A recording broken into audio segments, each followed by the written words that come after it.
Dear students, now in the second half of our this paper, this is the same October-November 2020, paper 6, variant 3 and RGCSE physics. We will be starting now the question number 3 and also after that question number 4 in this recording, inshallah. A student investigates the image produced by a converging lens.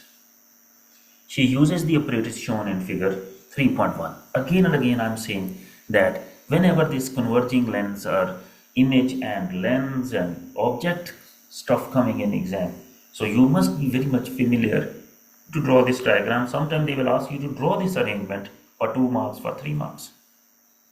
So what is there? I'm repeating again.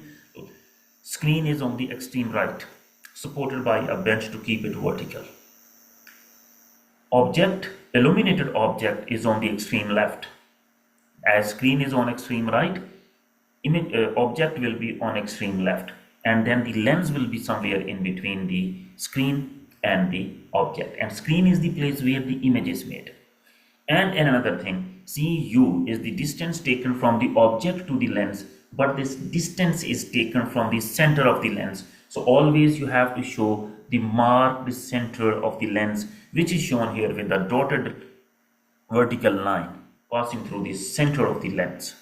Okay, now figure 3.2 shows the illuminated object drawn to full size. When they are saying drawn to full size, it means we have to simply measure its height and full size. So measure and record the height HO of the illuminated object as shown on figure 3.2. So HO, that is roughly almost equal to, it is equal to 2 centimeters. And be very careful, not necessary that all the time you are using it in centimeters. Sometime it will be in millimeters. You will check the other values given, or you will see how the values are given into the table. Like here there is a table that is also in centimeters, so no need to worry about that. Then the distance U between the illuminated object and the lens is 20 centimeter. It's said to be 20 centimeter, and you can see it here. This distance is said to be 20 centimeter in the beginning. The screen is moved until a short image, focused image of the illuminated object is seen as shown full size in figure 3.2. So image is upside down, so it means it is a real image. It is inverted, can be drawn on the screen, and now we have to measure and record in the first line of the table 3.1 the height H1 of the image as shown in figure 3.3. So when we are measuring this height, it is almost 3.7. So they said put it here, so 3.7. Okay, it can be less or more, no problem. But the screen is zoomed in, by the way. Calculate and record in the table 3.1 a value W using your measurements for HO and HI, and the equation W is equal to HO over HI. HO was 2 centimeters, HI is 3.7 centimeters, so 2 divided by 3.7, answer is 0.5405. So I can write simply 0.54, and there will be no unit. Then, my dear friends, now of course they will tell us to plot a graph. The student repeats the procedure for U is equal to 30 centimeter, 40 centimeter, 50 centimeter and 60 centimeter, and observe one thing. There is a regular pattern followed. 20 plus 10, 30, 30 plus 10, 40, 40 plus 10, 50, 50 plus 10, 60 centimeters. And her results are shown in table 3.1. They are in front of us, all the results. Now, plot a graph of U in centimeters on y-axis. So, U in centimeters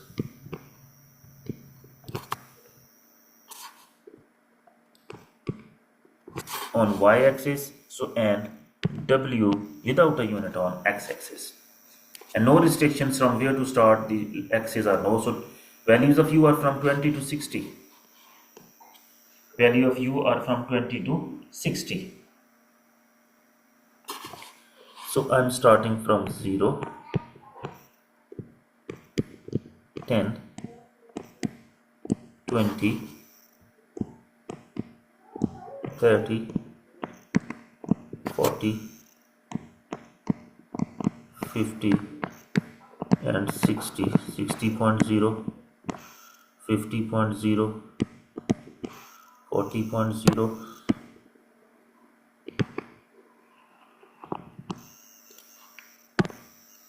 this is 40.0, 30.0, 20.0, 10.0.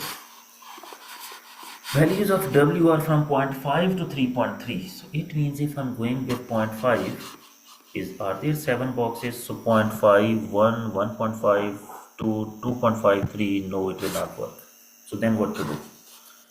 So it means this will be 1.0, this will be 2.0, this is then 3.0, and this is then 4.0, because 3.3, so more than half of the grid is there, is covered by data. In general, at least half of the grid should be covered. Then the next is, now we have to locate these points. See, when it is 20 centimeters, 0.54 is W, 20 centimeter 0.54. Now each line here is representing, here by the way, here see 1 minus 0 divided by 10, so each small square is 0.1. One small square is 0.1. So at 20.54, this is 0.5 in the center, so 0.54 almost just after 0.5. Let it be here. Then the next value is at 30, it is 1.3, 30, 1.3, 30, 1.1, 1.2, and this is 1.3. Then at 42, value of W at 40, it is equal to 2. Then at 50, it is 2.9, comparatively easy graph.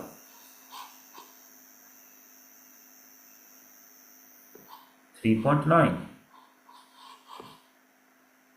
So again 52.9, sorry, 2.9.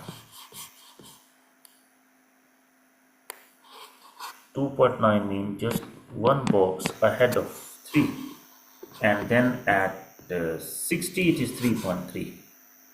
60 it is 3.3. So 3, 3.1, 3.2, and here it is 3.3. So in this way, all the points we have marked. Now, of course, the line of best fit is needed, and we will draw it. How can we draw it?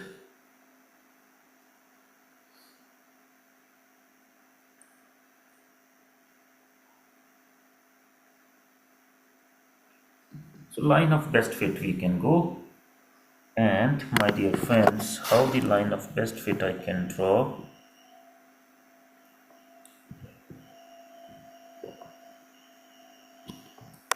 Well, judge now.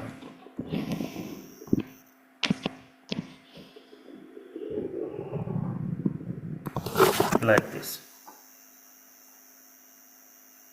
Now, all 4 marks we have scored. First mark, labeling according to the given orientation, like U in centimeters on y-axis, W in x-axis, on x-axis, along x-axis. Then choosing the scale such that more than half of the grid or almost half of the grid is covered with data. That's what we did. Then locating the points with cross sign or with plus sign. If you are going to use dot, then it should be in a circle. And then drawing the thin line of best fit in this case. Now, the gradient of the line of the graph is numerically equal to the focal length of the lens. Record a value of f for this experiment. Show clearly on the graph how you obtain the necessary information to determine the gradient. First of all, gradient is equal to y2 minus y1 over x2 minus x1. For gradient, dear friends,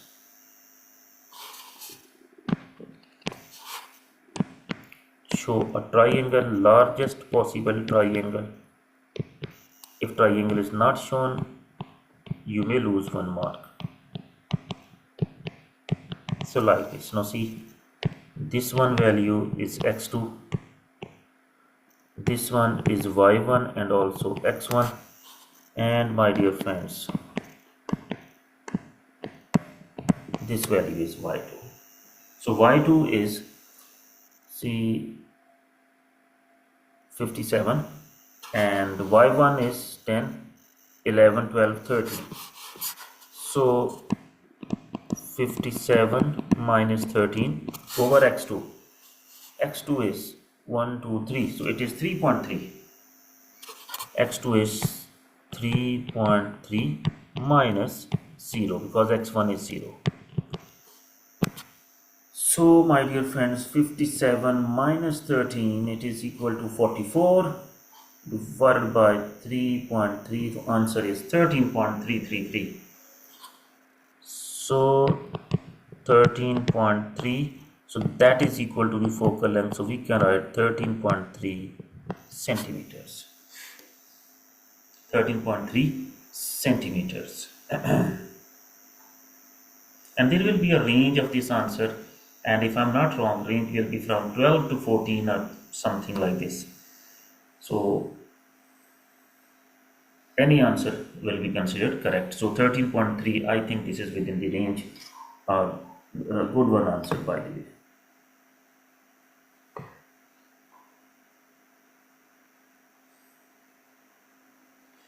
A student decides to extend the experiment by using larger values of d, larger values of u. What does it mean? It means that the distance between the object and the lens he is going to increase. And we know from the properties of the convex lens that if the object distance from the lens is increased, the size of the image is decreased. So use table 3.1 to explain why this could be this could produce less reliable values of for W. Suggest an improvement to overcome this difficulty. Suggest an improvement to overcome this difficulty.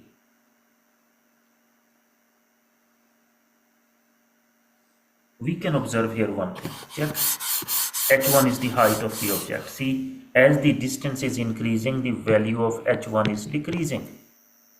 So we can say the size of the image, it will become very small and it will be difficult to measure it. So you can observe, they said take the hint from the table. So that's what I'm going to do. Explanation is size of image is very small, that becomes difficult to measure it. Difficult to measure it.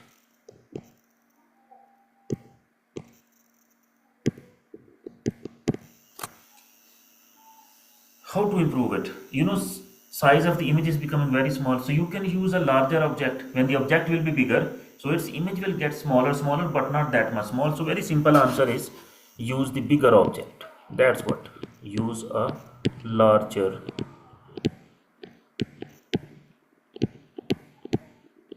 object. That is enough to answer this one. Now this question is done. Next is planning. My dear students, a student investigates the factors that affect the average speed of a ball falling in water.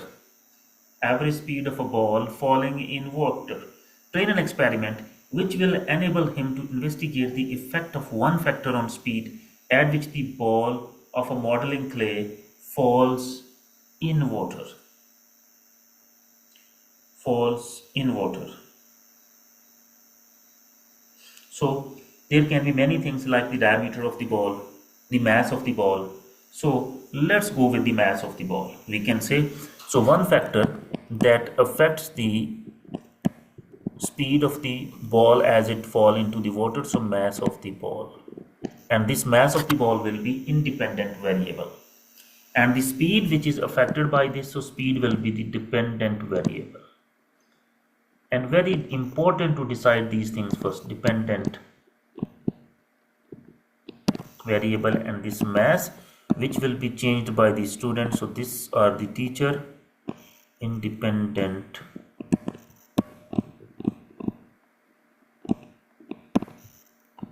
variable. Now, the apparatus includes modeling clay that can be made into different sized balls. So even diameter can be there, greater diameter, smaller diameter. Metal ball bearing that can be embedded in the modeling clay to increase its mass. A long transparent tube closed at one end, a supply of water. In your plan, state clearly the factor to be investigated. List any additional operators. So my dear friends, let's start one by one. So the mass of the ball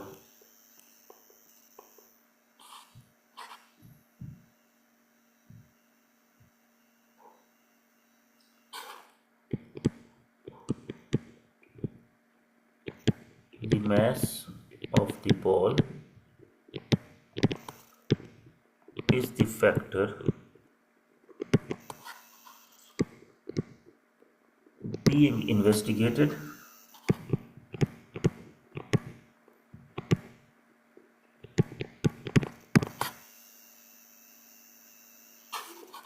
that affects the speed of ball falling in water.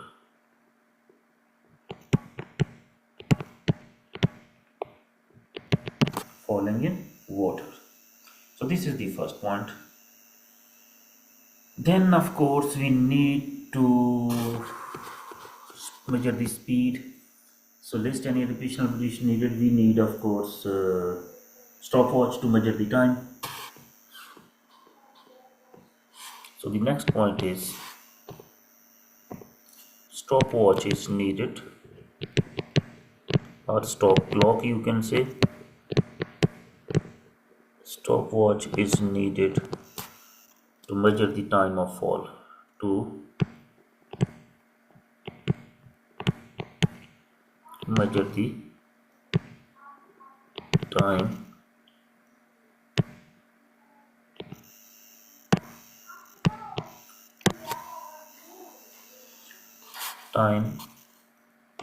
of the falling ball.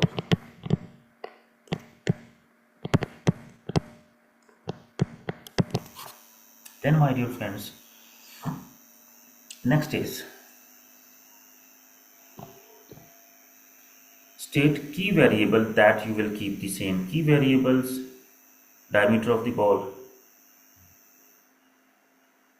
the distance of fall, these things we should keep constant. So we can say that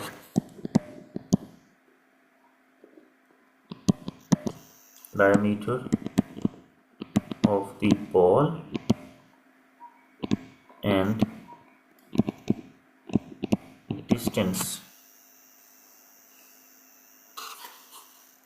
distance traveled by falling ball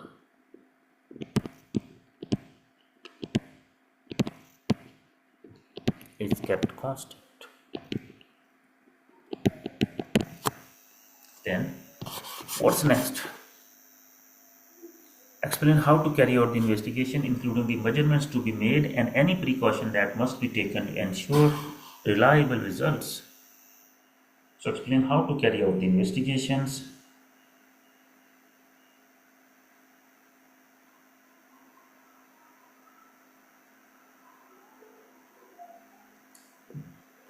Now we can say that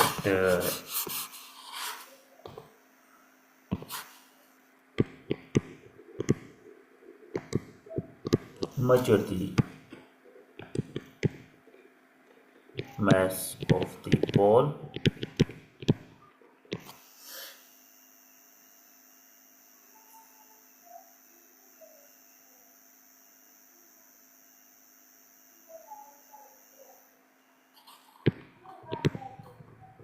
using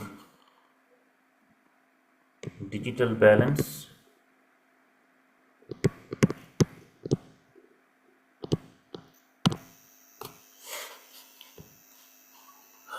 then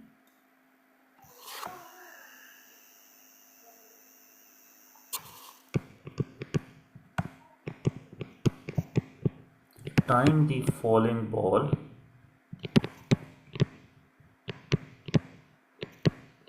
for a measured distance. Every time distance will stay same for the measured distance, and then find speed that is equal to distance over time, and we know always we are saying that repeat. Now repeat the same method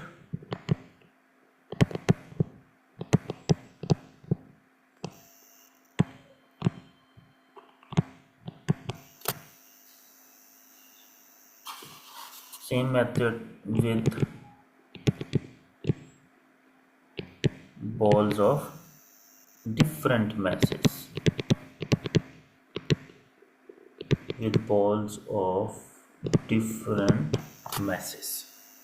So always independent variable we are changing to repeat the experiment. And then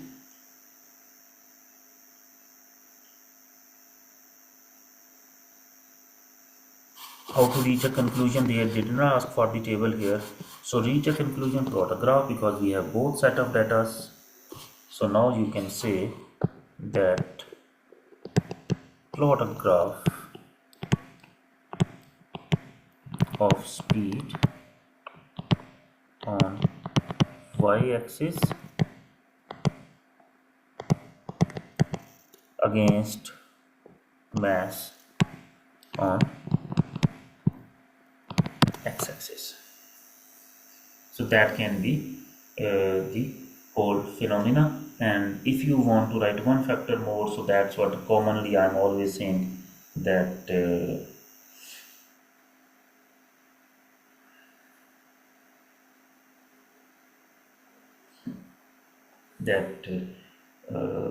take at least 5 sets of data.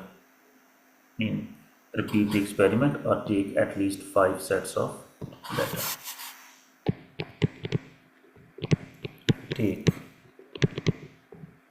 at least 5 sets of data, so that you are having enough data to plot a graph or to reach a conclusion. So this was the planning question from October-November 2020, paper 6, variant 3. I'm sure this will be helpful for you people, and